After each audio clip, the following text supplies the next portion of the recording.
Bueno, muchachos, ahora sí, volvemos entonces. Vamos a hablar en este momento, por lo menos un poco acerca de lo que es la construcción de casos de prueba. Es un tema un poco largo, probablemente dejemos una pequeña porción para complementar la siguiente clase. Pero vamos a darle al menos inicio. Por favor, en esta parte me interesaría que fueran haciendo sus comentarios para asegurarme de que queden claros, porque esto es algo bastante subjetivo, vamos a decirlo así. Cada quien, a final de cuentas, cuando toca implementarlo, debe crear su propia solución, debe procurar adecuar los estándares, los parámetros generales que se tienen a formas más específicas que se adapten con mayor precisión a su caso en particular. Entonces, por eso les pido por favor que traten de participar un poco más. Entonces, cuando hablamos de la estructura básica de un caso de prueba, nos estamos refiriendo a un formato estándar que va a reducir los esfuerzos de prueba y la tasa de error. Este formato puede ser más largo, más corto, dependiendo de las necesidades y capacidades de cada tipo de sistema y de las personas que estén encargadas de su diseño y construcción. El formato de casos de prueba se considera más conveniente cuando realizamos evaluaciones formales, especialmente aquellas que son ejecutadas por expertos. Existen muchos formatos diferentes para tal fin, dependiendo del software a evaluar, del propósito de la prueba, del tipo de prueba que se va a ejecutar, etcétera. Vamos a ver por lo menos algunos ejemplos generales. Como ya les dije, se supone que ustedes deben idear su propio caso de prueba, adaptarlo a cada una de las situaciones que se le puedan presentar, utilizando a veces todos los elementos que tenemos aquí, a veces omitiendo algunos, a veces añadiendo otros adicionales que les permitan realmente obtener la información que estén necesitando. Vamos a ver entonces, en primer lugar, los elementos fundamentales que podrían constituir un caso de prueba. Bueno, en primer lugar, tendríamos lo que es el identificador de la prueba, identificador del caso de prueba. Cada caso de prueba que nosotros vayamos a hacer debería tener su propia identificación única, algo que no nos permita confundir con otros que se estén presentando. Así esté referido al mismo elemento, al mismo componente. Es algo así como el DNI del caso de prueba. En segundo lugar, debemos establecer la prioridad de las pruebas.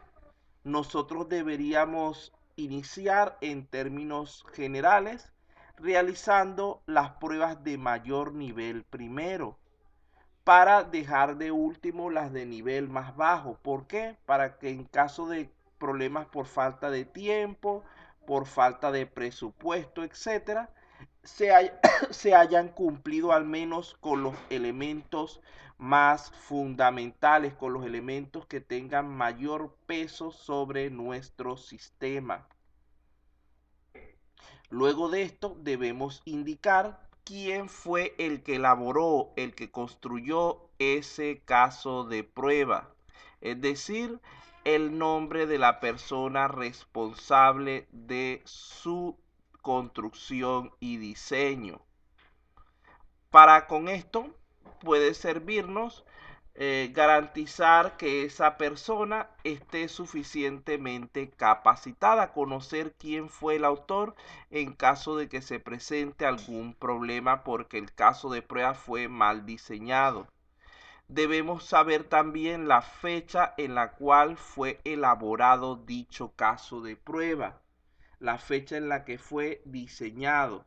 Porque recuerden que vivimos en un entorno que es sumamente dinámico y que las situaciones, las características, los entornos van evolucionando con gran velocidad.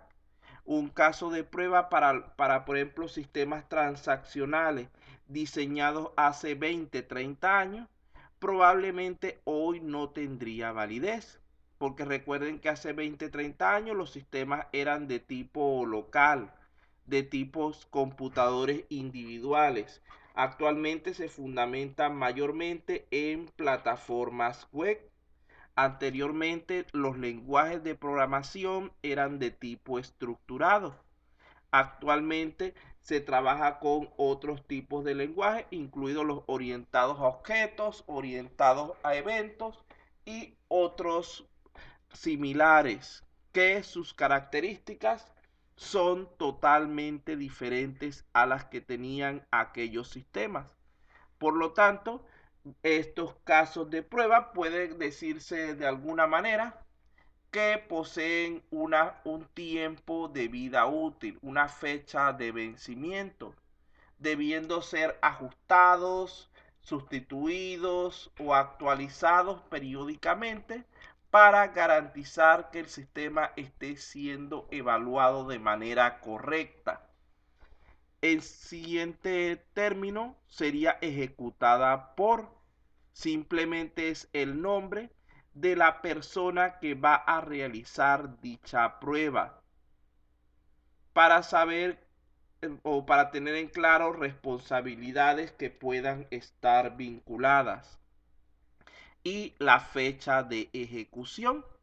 Tal como dijimos para el caso del diseño, es importante saber hace cuánto tiempo probamos el sistema, porque recuerden que la calidad no es un valor de tipo estático, sino que es un proceso, es un elemento de tipo dinámico que va evolucionando día a día y por lo tanto el hecho de que hoy tengamos valores satisfactorios en cuanto a ciertos parámetros no implica obligatoriamente que mañana sigamos teniendo valores correctos.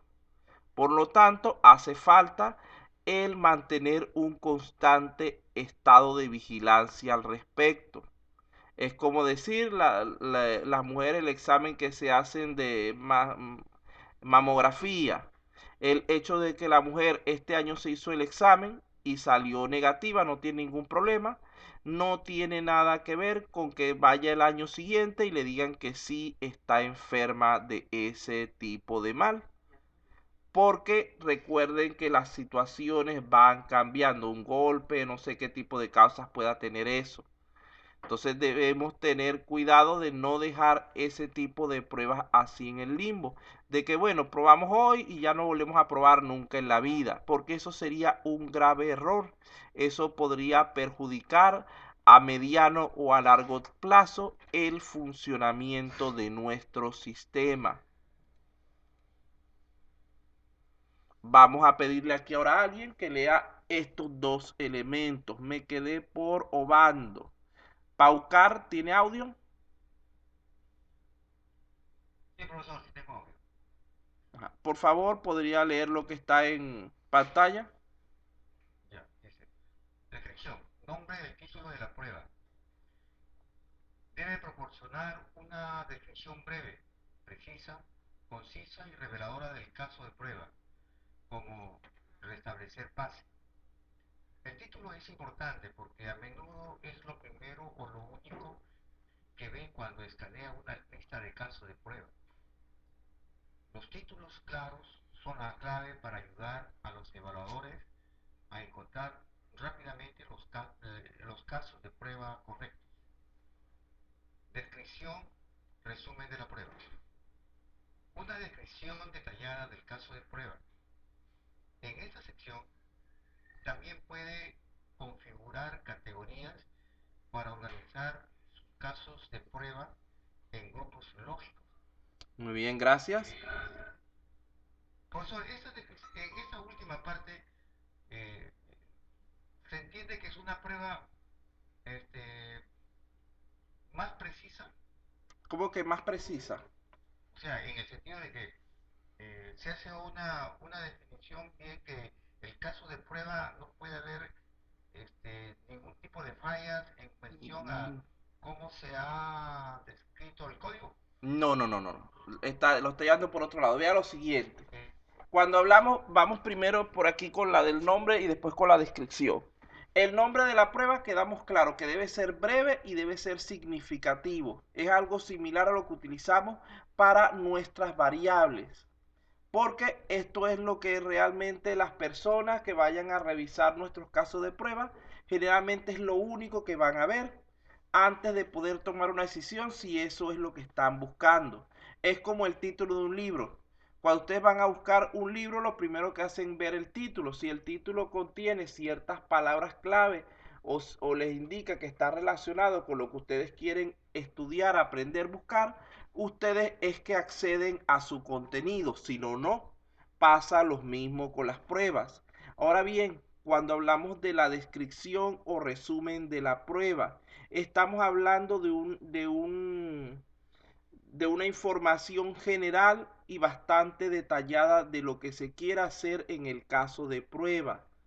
Inclusive allí vamos a decir de manera sencilla, como para aquí en el caso de esta descripción, se supone que es como para que una persona sin grandes conocimientos técnicos sea capaz de entender con claridad lo que se pretende hacer en esa prueba. Es una descripción como para el usuario.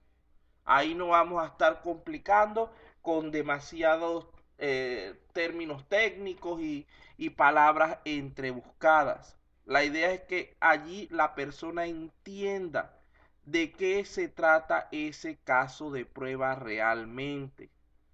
Si necesitamos organizar varios casos que estén relacionados en categorías, también lo podemos indicar en esa sección. Vean que aquí estamos hasta este punto. Se supone que lo que estamos añadiendo es información para la persona que va a buscar casos de prueba, para la persona que va a tomar la decisión si ese es el caso de prueba que necesita aplicar o no. A partir de este punto es que comenzamos con la parte técnica, con la parte que ya le interesa es a quien va a ejecutar la prueba. Entonces vamos a ver lo que dicen los siguientes elementos. Vean que el siguiente elemento es algo de lo que ya habíamos hablado y que generalmente termina confundiendo a los alumnos. Sería lo que es las precondiciones. Estamos hablando de cualquier requisito que deba cumplirse antes de ejecutar la prueba. Por ejemplo, si estamos hablando de un sistema en una red LAN, nosotros deberíamos asegurarnos que el computador que vamos a usar para la prueba esté conectado al sistema, que el servidor se encuentre encendido. Eso serían dos precondiciones básicas. Que se cuente con los permisos necesarios sería una precondición, etcétera. Los pasos de la prueba. Ahí estamos hablando de las instrucciones, del algoritmo que va a utilizar el tester, el probador, para poder realizar su evaluación. En este caso, se recomienda que no sea demasiada extensa cada prueba. Por lo general, entre 3, 4 y de 8 hasta 12 pasos como mucho para un caso de prueba, ya que si es demasiado extensa, se dificultaría lo que es la reproducción de los pasos y podría generar errores en su ejecución. Y si es demasiado corto, podría ser tan básica que no terminara evaluando lo que necesitamos. Debe ser equilibrada en cuanto a su longitud. Inclusive estos pasos de prueba pueden hasta representarse mediante un diagrama de flujo, no solamente mediante algoritmos de texto.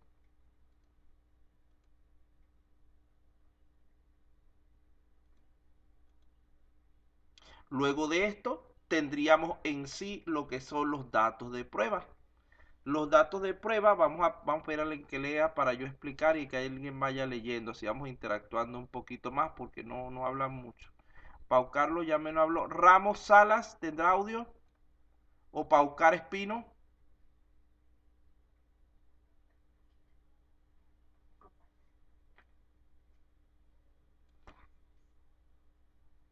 Rodríguez García. Rodríguez García creo que sí tenía. Sara. Rojas Cisneros. Ah, muy bien, Rodríguez. Por favor, leer lo que... Ajá, lo que está en pantalla, por favor. Ajá. Elementos. Datos de prueba. Descripción. Puede ingresar datos de prueba directamente en el campo de datos de prueba o indicar un archivo separado que los contenga. Al utilizar un archivo de datos de prueba, se evita la codificación de datos de prueba en el caso de prueba, permitiendo usar un mismo caso de prueba para varios conjuntos de datos. Resultados previstos. Indicar el resultado esperado, incluido el error o el mensaje que debe aparecer en la pantalla, el cual servirá para evaluar si el caso de prueba es exitoso. El nivel óptimo de detalle en este campo varía de una situación a otra. Muy bien, gracias. Entonces, cuando hablamos de datos de prueba, estamos hablando de esos valores que vamos a definir previamente y que nos van a servir para ingresarlos en el sistema como entradas. Esos son nuestros datos de prueba y ya hablamos anteriormente que debemos usar tanto datos válidos y previstos como de tipo inválido o imprevisto. Aparte de esto, tenemos dos opciones. Nosotros podemos colocar los datos pertenecientes a cada prueba dentro del formato que la explica, o podemos tener un archivo adicional donde tengamos el conjunto de datos de prueba que vayamos a utilizar. Y con esto, el mismo caso de prueba puede ser válido para diferentes conjuntos de datos. Es decir, ese campo por lo general debería quedar más bien por fuera, debería quedar como un archivo complementario. Nosotros podemos hacer, en este caso podría ser algo similar a esto. Valor de X, valor de Y valor de Z, por decir algo. Voy a juntar los dos de una vez, donde se supone que cuando yo ingreso X igual 1, Y igual 0, Z va a tener un valor esperado de tanto. Cuando ingreso aquí 0 y aquí ingreso 2, va a tener aquí un valor de tanto. Y así cada uno de los datos con los que vamos a ir ingresando en nuestro sistema. Recuerden que estos valores de los resultados previstos son tan importantes como el de los datos de prueba, porque necesitamos conocer qué es lo que vamos a utilizar como entrada y cuál va a ser la salida que vamos a recibir, incluido en caso de que el dato sea no válido, por ejemplo una A, el mensaje de error que se nos va a presentar. Aquí está, le metemos por ejemplo una A en el dato y resulta ser que el sistema se acuerda de la mamá del que está escribiendo. Entonces le salen un montón de garabaticos de eso que ustedes saben para que lo usan generalmente en los textos, en los chats y eso. Entonces nosotros debemos estar conscientes de todo ese tipo de valores. Aquí tenemos todavía, vean que la lista es bastante larga en cuanto a los elementos que podemos añadir a un caso de prueba. Vamos a seguir con lo que continúa. Tenemos lo que son las postcondiciones. Simplemente nos indican cuál será el estado del sistema después de ejecutar dicho caso de prueba. Tendríamos también el estado. El estado es simplemente una opción de selección entre éxito o fracaso. Marcamos fracaso cuando el resultado no es el esperado y éxito cuando el valor es acorde al esperado. Las observaciones, cualquier cosa que no hayamos colocado anteriormente y que pueda resultar de valor para lo que estamos analizando. Esto puede incluir notas, comentarios, preguntas, etc. Los requerimientos, cualquier tipo de valor adicional, de valor especial que se requiera para algún caso de prueba en particular, para un caso, como diríamos, especial. Tenemos también la posibilidad de añadir archivos adjuntos y referencias. Entre los archivos adjuntos podría estar los datos de prueba y cualquier otro documento que pueda ser de utilidad para dar valor a la información que estamos nosotros teniendo, como por ejemplo capturas de pantalla de lo que estamos haciendo o cualquier otro tipo de material de apoyo, incluido el manual de usuario, algún tipo de diagrama que tengamos disponible del sistema, etcétera. Tenemos también la posibilidad de indicar si esa prueba requiere de automatización, si va a ser realizada mediante alguna herramienta case, alguna herramienta de ejecución automática. En caso de que lo vayamos a hacer de esta manera, deberíamos colocar la especificación de qué herramienta vamos a utilizar, así como algunos detalles técnicos y descripciones adicionales de la misma que puedan resultar de interés para la futura evaluación y entendimiento de los resultados de la prueba y durante su ejecución. Entonces, como se habrán percatado, el listado anterior, a pesar de contener muchísimos elementos importantes, no incluye otros que pueden ser de gran utilidad, ya que como se les dijo al principio, estos formatos pueden variar, adaptándose a cada situación en particular. Vamos a ver aquí, antes de continuar, ¿alguien podría nombrarme un elemento que pudiéramos añadir que no se haya nombrado en todo este listado? Uno solito quiero, vamos a ver si se les ocurre uno.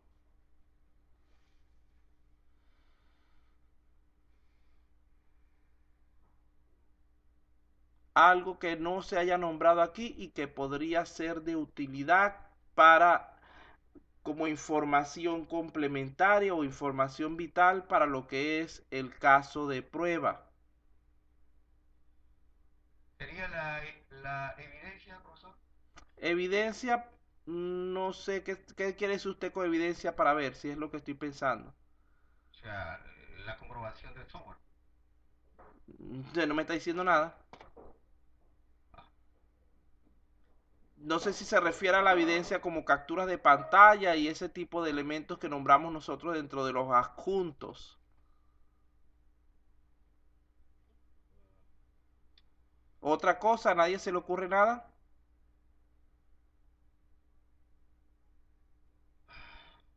Bueno, los dejo entonces. Podría ser también la salida esperada, profesor. Ya la habíamos nombrado un poco antes.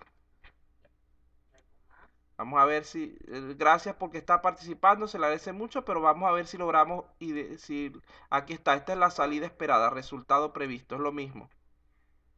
Alguien que no sea el señor Obando, que siempre participa, alguien que se le ocurra algo que ustedes si fueran a hacer una prueba de un software, les gustaría incluir o podrían incluir para que fuera mejor la evaluación de ese componente? Profesor, ¿podría ser el seguimiento que se le hace? Pero es que el seguimiento es toda la información que tienen aquí, o sea, Ya, ya. aunque sí podríamos añadir algo por ahí, señor Obando. Realmente ahora que lo veo de la guía, ya la habíamos nombrado también la guía. La guía que dice por allí la compañera sería esta, los pasos de la prueba. Pero eso del seguimiento podríamos nosotros colocar eh, las veces o las versiones, vamos a llamarlo así, que no está por aquí, las versiones que hemos hecho de la prueba. Es decir, si la hicimos hace un año, sería la versión 1 y cuando la volvemos a hacer puede ser la versión 1.1 si no le hacemos grandes cambios. Eso podría ser relacionado con lo que dice el señor Obando, es válido. Entonces, como pueden ver, puede haber cualquier tipo, eso va a depender de la creatividad de la persona que está diseñando el caso de prueba y de las características particulares del sistema, gracias a las personas que participaron de una u otra manera. Vamos a ver entonces ahora algunos ejemplos de formatos de pruebas, formatos de casos de prueba.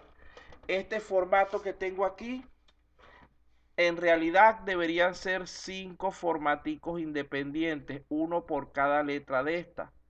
Pero al momento que lo hice, lo coloqué todo junto para una explicación y después se me ha olvidado separarlo. Así que imagínense que cada uno de estos ítems va en un formato adicional.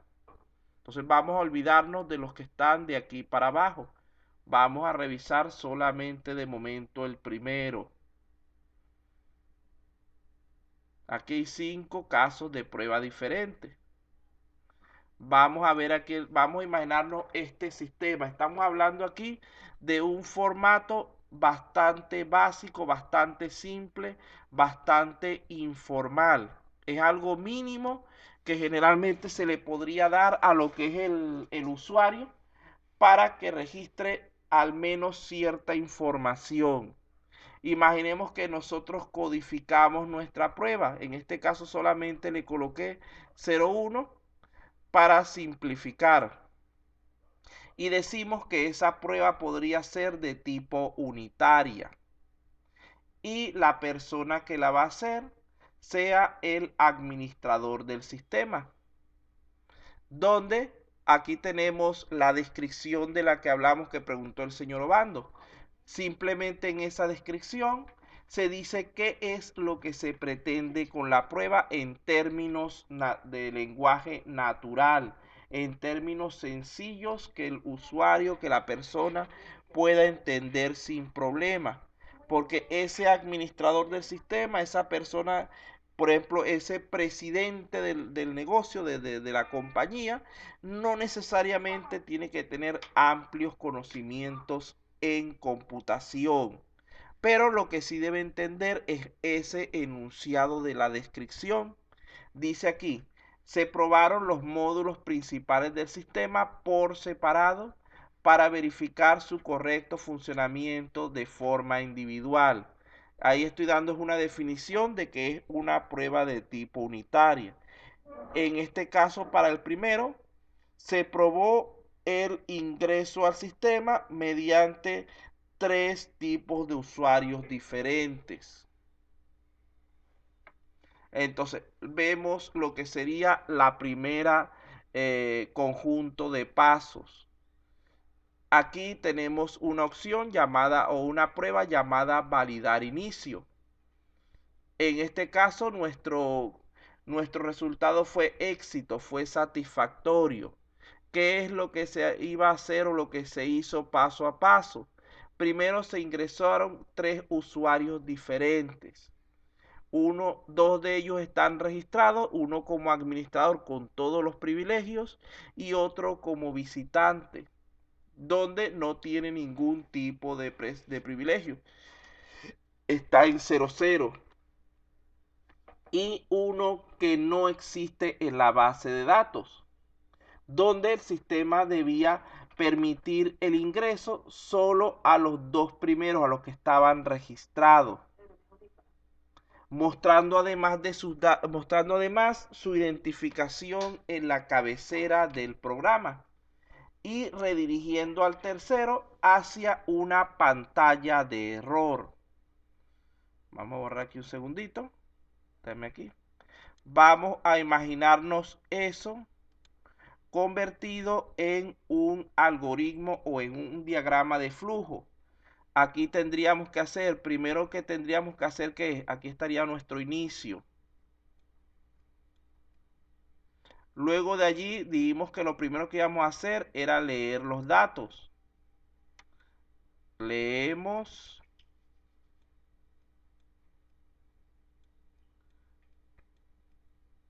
la ID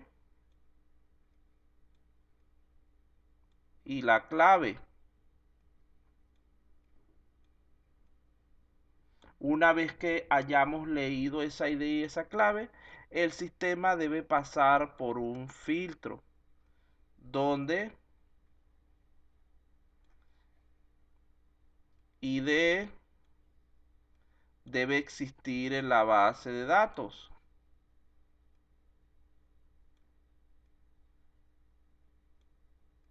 Si esa ID existe en la base de datos, el sistema debería permitirnos continuar, que sería el caso 1 y el caso 2. En caso de que no exista, dice que debería mandarnos a una pantalla de error. Vamos a colocar aquí simplemente error.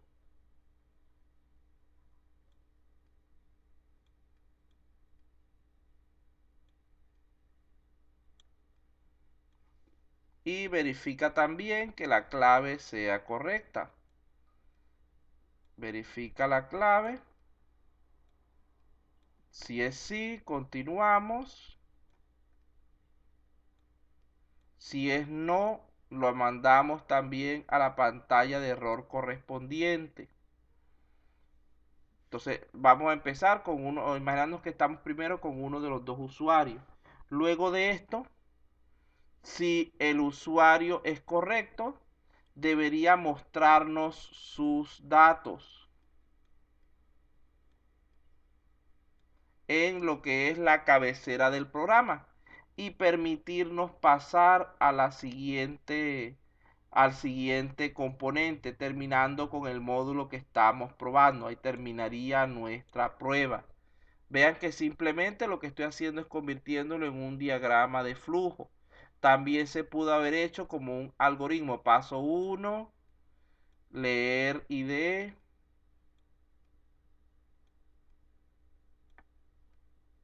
Pero como estas son cosas que ya ustedes conocen, por eso no las puse demasiado complicadas.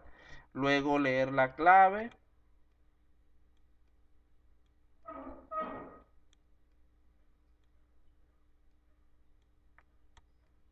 Validar.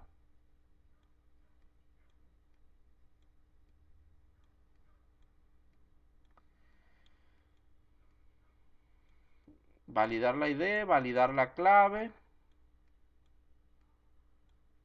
Si no es válida, ir a tal parte, si es válida, etcétera. Sería todo lo que es la escritura, el paso a paso, la guía de lo que tienen que hacer en esa prueba.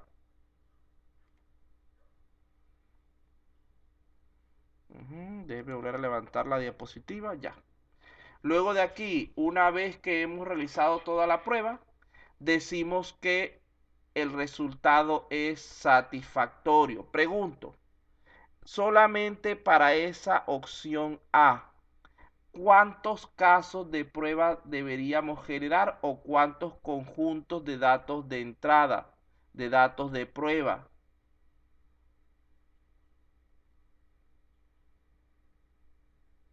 ¿Cuántos conjuntos de datos de prueba deberíamos usar? ¿Cuántos casos de prueba deberíamos generar si lo quieren ver de otra forma? En este caso, deberíamos generar 3 casos de prueba, uno por cada usuario que nos dieron para evaluar. uno por cada conjunto de valores.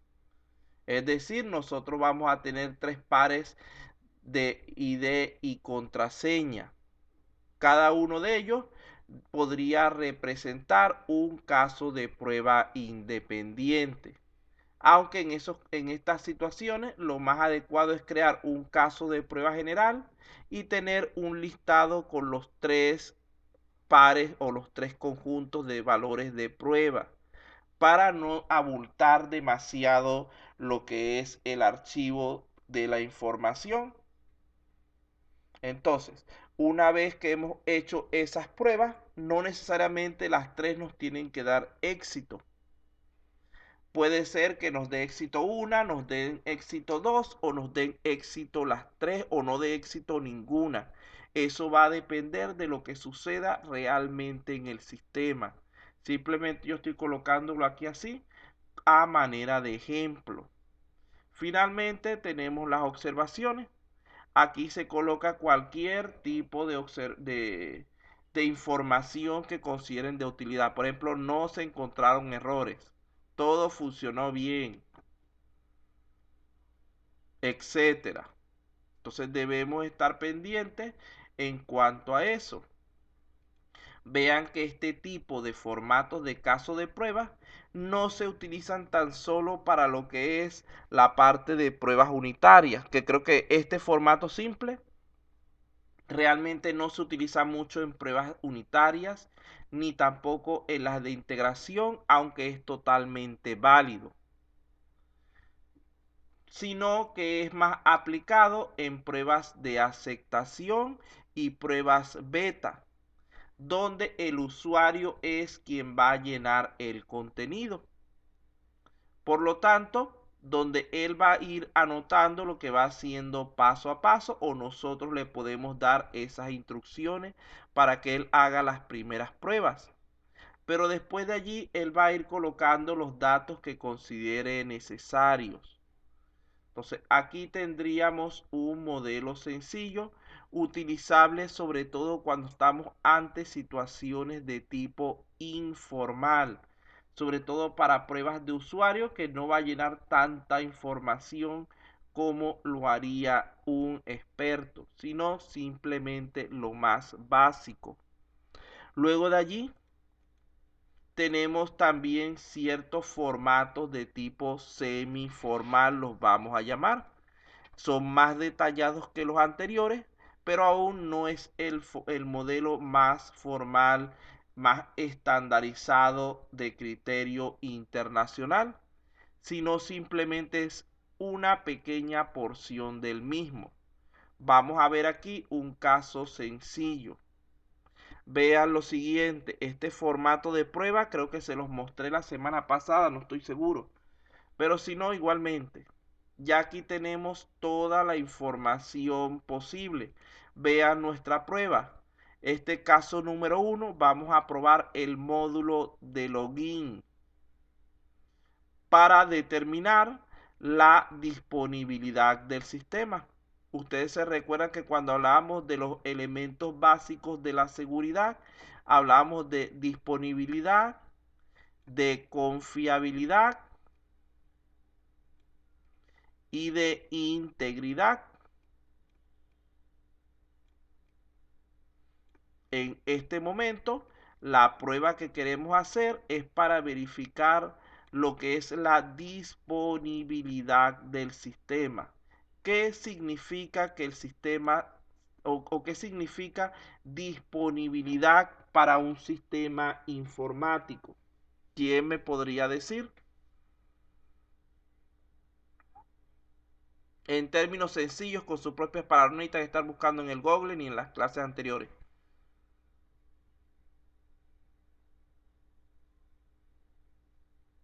Aquel que está dispuesto a ser útil, ¿no? En Ajá. cualquier evento. Bueno, ahí eso parece definición de Google, no tanto para lo que es la parte de nosotros. Bueno, vamos a llevarlo en pocas palabras. En pocas palabras, la disponibilidad de un sistema informático está vinculada con el hecho de que cada vez que el usuario autorizado quiera acceder a ese sistema, pueda hacerlo. Esa es la disponibilidad en pocas palabras. Si yo tengo mi ID y mi contraseña, por ejemplo, del correo electrónico, yo debería poder abrir ese correo electrónico con esos datos cada vez que lo necesite usar. Eso es, en términos sencillos, la disponibilidad. Vamos a ver cómo se planteó esta evaluación de disponibilidad mediante un formato sencillo. Fíjense lo siguiente, aquí el código de la prueba ya lo amplié un poco más. Estoy diciendo que esta es la prueba número 1 del módulo número 1. ¿Cuál es el módulo número 1? Va a ser para nosotros el módulo de login, el módulo de acceso al sistema. Entonces estoy relacionando el código del módulo con el código de la prueba para darle una mayor validez a lo que estoy haciendo. De esa manera es mucho más rápido poder ubicar cualquier prueba que comience por 01, ya sé que va a tratarse de ese módulo de login. Inclusive si se tienen varios proyectos diferentes, se puede colocar también el código del proyecto al principio. Algo así como lo que habíamos planteado cuando estuvimos hablando de requerimientos. Vean que este es un formato inclusive que presenta varias similitudes con el de requerimientos que utilizamos al principio. Luego de aquí indico el tipo de prueba. Vamos a hablar en este punto simplemente de una prueba de tipo unitaria y la fecha en la que se va a realizar.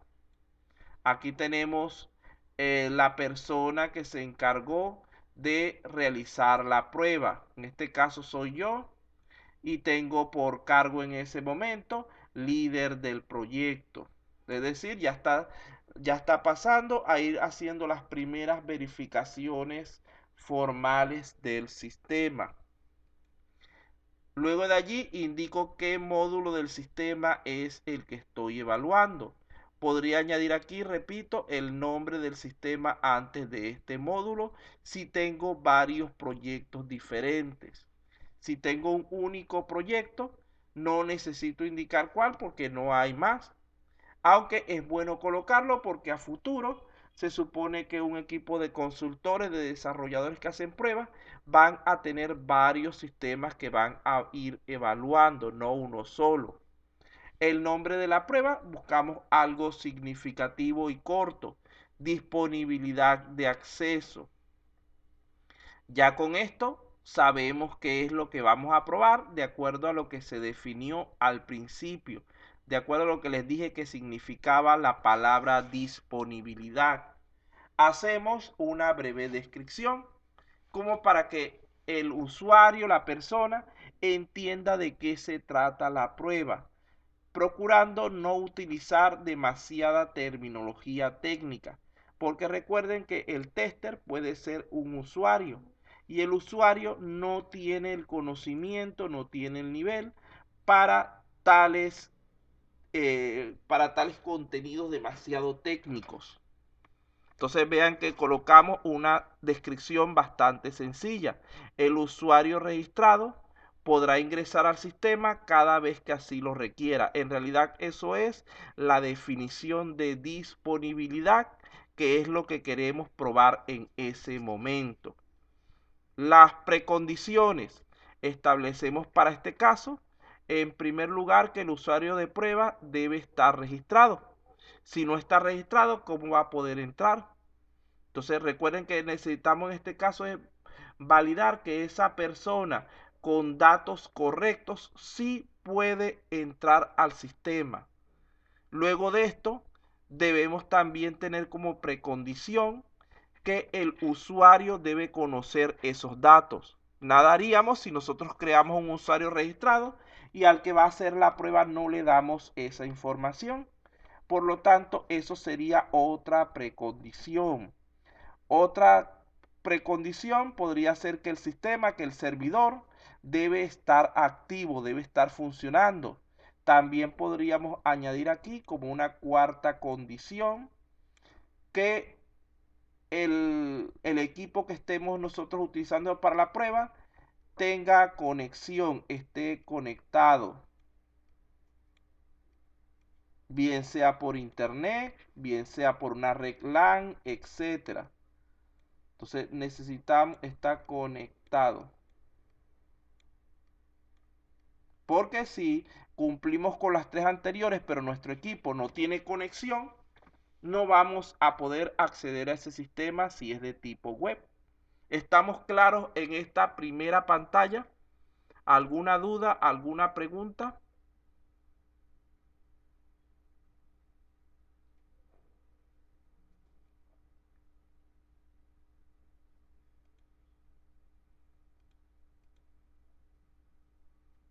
Vamos a aprovechar mientras que piensan, si tienen preguntas o dudas, de pasar la asistencia.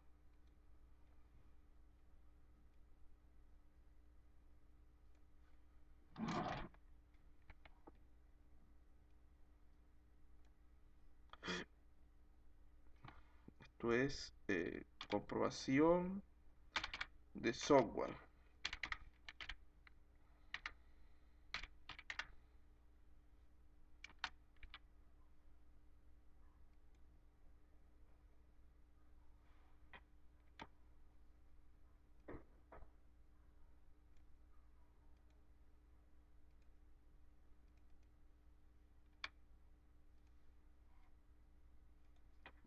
Bueno, vamos a asumir, déjame ver qué hora tiene este sí, 9:05, 9:06. Sí. Aquí hubo una persona ya que dijo que sí había entendido esta primera pantalla. Vamos a continuar. La siguiente pantalla. Estamos hablando de postcondiciones, cómo va a quedar ese usuario dentro del sistema una vez que se haya ejecutado la prueba. Vean que ahí tenemos por lo menos un conjunto de alternativas. Puede darse que el usuario haya sido validado y acceda al sistema, es decir, pase a lo que es el menú principal.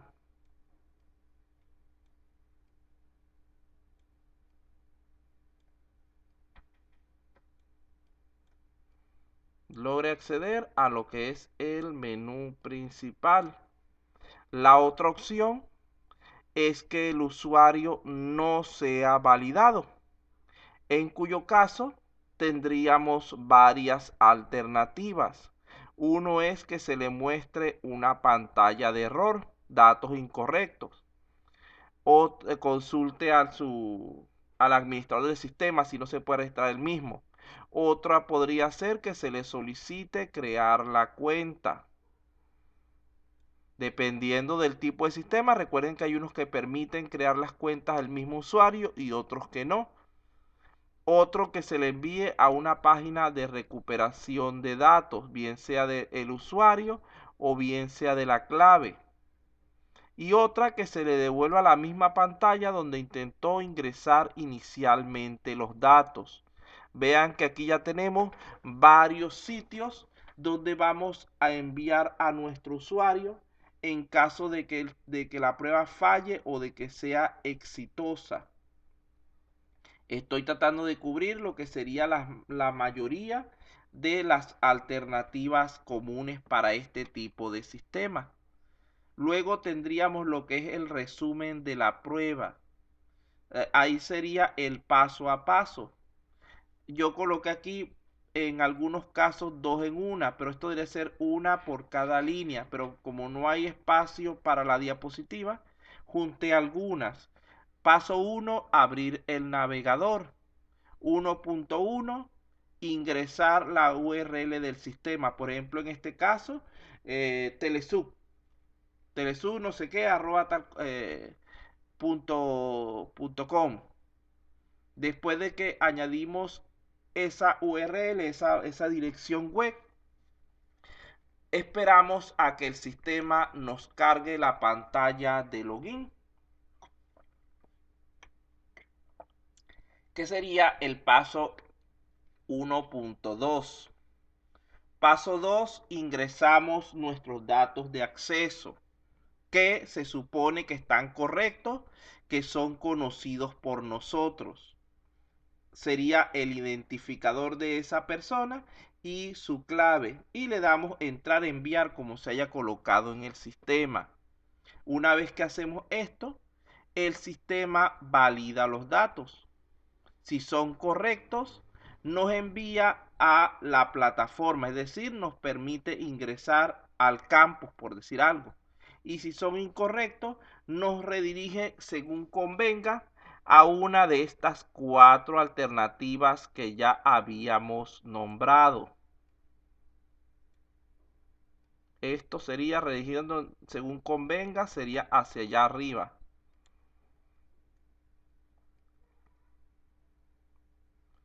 ¿Entienden esta segunda pantalla?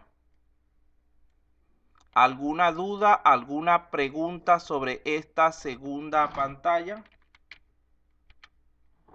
¿Solamente la señora Yanina está despierta? Inga, Ajá. en el caso de la por condición, en donde dice el usuario no es validado y es redirigido a, por ejemplo, en lo que dice pantalla de inicio login, ¿qué respuesta le estaría dando ahí si vuelve a ingresar otra vez el usuario y contraseña? Al menos el ABC ¿no? hay un punto para Sí. Entiendo lo que quiere respuesta. decir. Generalmente esto dentro de la misma pantalla de login les aparece como un mensajito abajo que dice datos incorrectos o algo así. Dentro de la misma pantalla de login donde están trabajando. No es un mensaje emergente como en este caso, que es una pantalla diferente donde te dice escribiste más los datos y después que te pasa para cualquier otra parte. En el caso de ese que se devuelve al login, simplemente es eso. Que el usuario se le avisa de alguna manera, mira, te equivocaste en algo, has hecho algo que no debería hacer, y se le permite entonces redirigirse hacia la ubicación correspondiente. Contestada la pregunta, entonces no lo coloco como la misma opción porque en el primer caso tenemos una pantalla adicional en el caso A, pero en el caso D es la misma pantalla mostrada al usuario.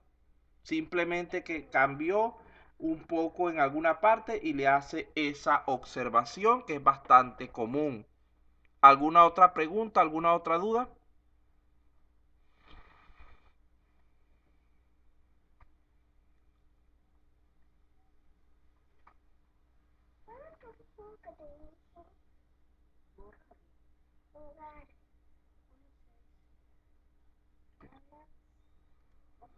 Bueno, voy a seguir entonces si no hay más dudas. Vean lo siguiente. Aquí tendríamos la condición de éxito. Si nosotros se produce esto, decimos entonces que ha sido un caso de éxito. También puede ser un caso de éxito si es redirigido adecuadamente, pero en nuestro caso se supone que los datos están correctos, que los datos no tienen ningún tipo de problema. Este detalle de la prueba es muy similar al resumen de la prueba. En este caso lo que hice fue, para diferenciarlos un poco, demostrarlo de manera gráfica, mostrarlo mediante un diagrama de flujo que serían los mismos pasos que ya se les colocaron. Entonces, en este caso nosotros establecimos una condición de éxito. Nuestra condición de éxito específicamente es que el usuario pueda ingresar a la plataforma porque se supone que esos datos están correctos. Si el usuario los datos están correctos y no puede ingresar, quiere decir que fracasó en esa prueba, que el sistema tiene alguna falla. Continuamos con la otra pantalla porque aquella no tenía mucho que explicar. Nuestra evaluación.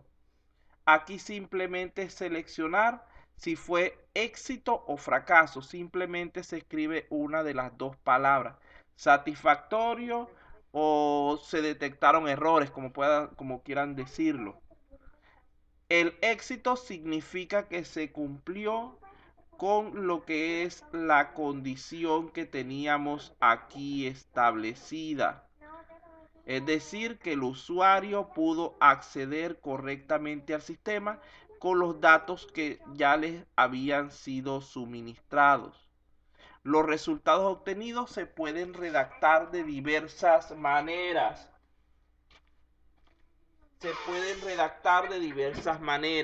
Yo les coloqué aquí varias, pero no es necesario colocar tantas. Con una sola de ellas basta. Por ejemplo, bastaría con decir en cierto caso que se verificó que el módulo funciona correctamente para el caso de prueba que estamos realizando. También podríamos decir que se cumple con la verificación unitaria de este módulo para lo que es la validación de la disponibilidad. Otra forma que podríamos nosotros expresar esto es que el usuario de prueba registrado logró acceder a la plataforma mediante sus datos válidos. O inclusive ya para los más flojos, los que sería lo menos recomendable, simplemente decir se cumplió la condición de éxito establecida. Ya. Entonces, finalmente tendríamos las observaciones. En este último elemento podemos colocar cualquier tipo de información adicional que consideremos necesaria para aclarar lo que estamos nosotros evaluando, lo que hemos hecho. Por ejemplo, en mi caso yo dije que esta era una prueba piloto. ¿Qué significa que es una prueba piloto? Que es la primera prueba que realizamos y que sirve como punto de referencia para otras que sean similares. Nosotros no podemos probar si el sistema bloquea usuarios indebidos si no hemos podido ingresar al menos la primera vez con un usuario correcto, porque caeríamos en el error de que colocáramos un usuario cualquiera que no sea correcto y resulta ser que el sistema está bloqueando todo, correctos e incorrectos, porque no tiene comunicación con la base de datos, porque fue mal diseñado, por cualquier cuestión. Entonces nosotros, antes de verificar otros factores relacionados con el login, lo primero que tenemos que hacer, o con la mayoría de las funciones, lo primero que tenemos que hacer es comprobar que funcionan correctamente. Y para ello se utilizan pruebas piloto con datos que estemos seguros de que nos van a dar como resultado el esperado específicamente, el producir la función para la cual fue diseñado dicho componente. Una vez que hemos verificado esto, podemos hacer otros tipos de pruebas. Vean que aquí estoy diciendo lo mismo en la siguiente. Si esta prueba falla, no se deben ejecutar las siguientes, ya que se requiere verificar el acceso al sistema antes de poder continuar. Decimos también, puede ser, que esta es una prueba de caja negra porque no tenemos acceso al código fuente. El ingreso del usuario registrado debería ser almacenado en la bitácora del sistema por cuestiones de seguridad. Cuando el usuario accede a la plataforma, finaliza la prueba ya que estamos saliendo del módulo de login. Repito, para el caso de las observaciones no hace falta que coloquen todas las que yo coloqué. Con una sola que sea adecuada o dos es más que suficiente. Todo va a depender del caso específico que se esté planteando. ¿Alguna pregunta sobre esta pantalla?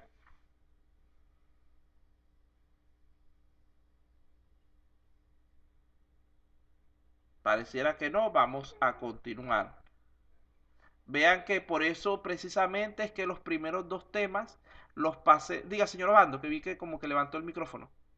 Sí, es que los puntos que usted está señalando son suficientes para poder determinar una demos evaluación, profesor. Sí. Lo que pasa es que repito lo mismo.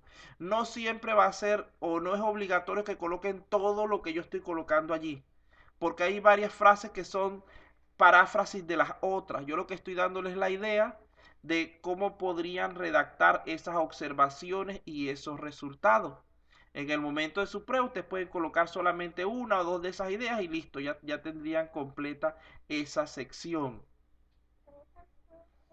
Bueno, entonces, como se pudieron percatar, este formato, a pesar de que todavía es uno de tipo semiformal, es bastante más detallado que el primero que vimos.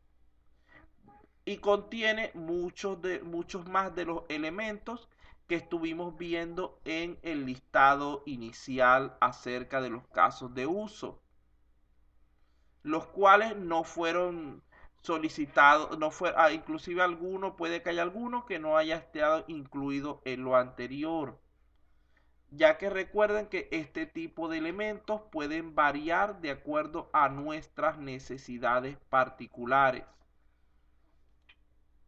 Vamos a ver entonces brevemente otro formato que es mejor que ese, pero que no lo vamos a llenar porque se nos iría todo el día en eso. Pero solamente quiero que vean que existen otros formatos más completos. Aquí está uno que diseñé para el curso pasado, que todavía es más completo que este y que está más adecuado a lo que es el entorno académico, a la manera en la que nosotros estudiamos lo que es los casos de prueba. Vean que yo separé en este formato en secciones.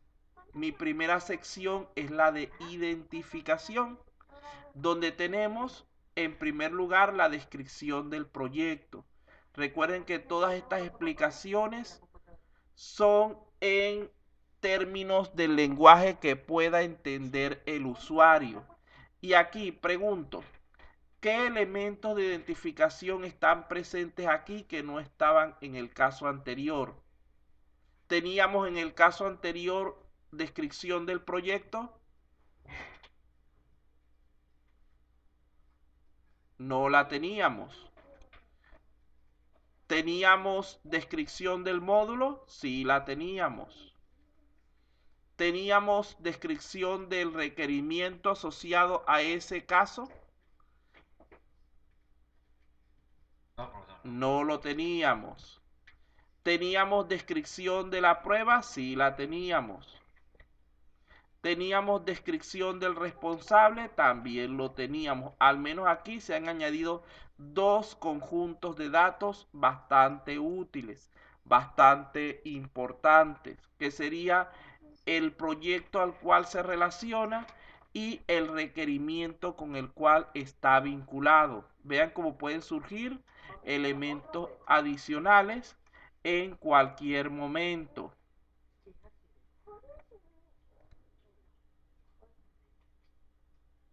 Sí, claro, ustedes pueden usar, yo no los voy a poner a llenar un formato de estos como evaluación. Repito, por cuestiones de tiempo, por cuestiones de varias que se nos escapan de momento, sino que les estoy pidiendo simplemente que asimilen un poco esta información. Vamos a ver aquí. Seguimos viendo a ver qué elementos nuevos vemos en este. Ya aquí salimos de la parte de identificación y entramos ahora en los detalles o descripción de la prueba. Vean que en este caso tenemos en primer lugar las precondiciones que sí estaban en el anterior, lo que pasa es que aquí están mejor organizadas. Tenemos las postcondiciones que también estaban. Tenemos el algoritmo de la prueba que también lo teníamos allá. Tenemos el diagrama de flujo y la condición de éxito. Eso quiere decir que aquí tenemos los mismos detalles que teníamos en la anterior, solamente que mejor estructurados, más claros a nivel visual, porque si ustedes ven este formato es mucho más comprensible que el anterior. Inclusive después yo le hice una modificación que en este diagrama colocaba aquí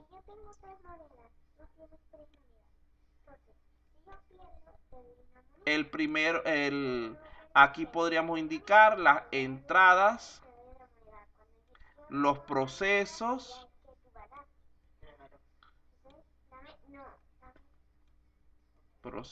y las salidas que va a tener ese sistema. sería algo con lo que podríamos complementar aquí. Cuando pasamos a la parte del diagrama de flujo, debería tener como contenido algo similar a esto.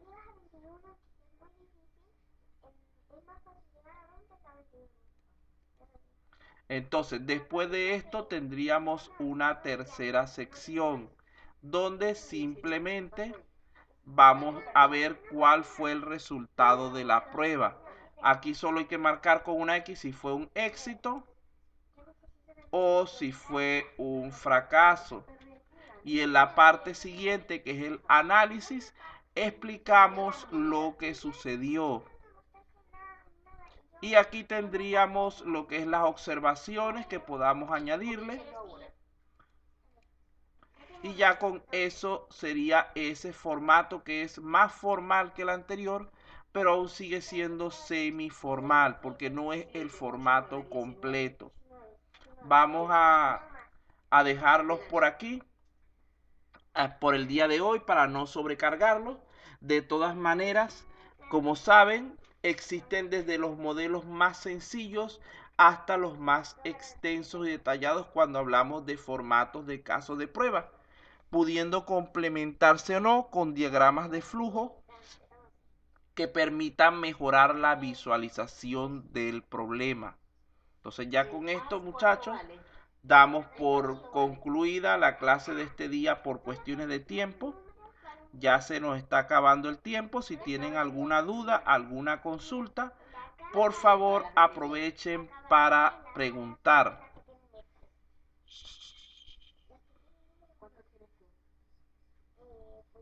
Yo voy a agarrar una para ver. Perdí. Te doy yo. ¿Alguna duda, alguna pregunta antes de cerrar la sesión de clase? Bueno, vamos entonces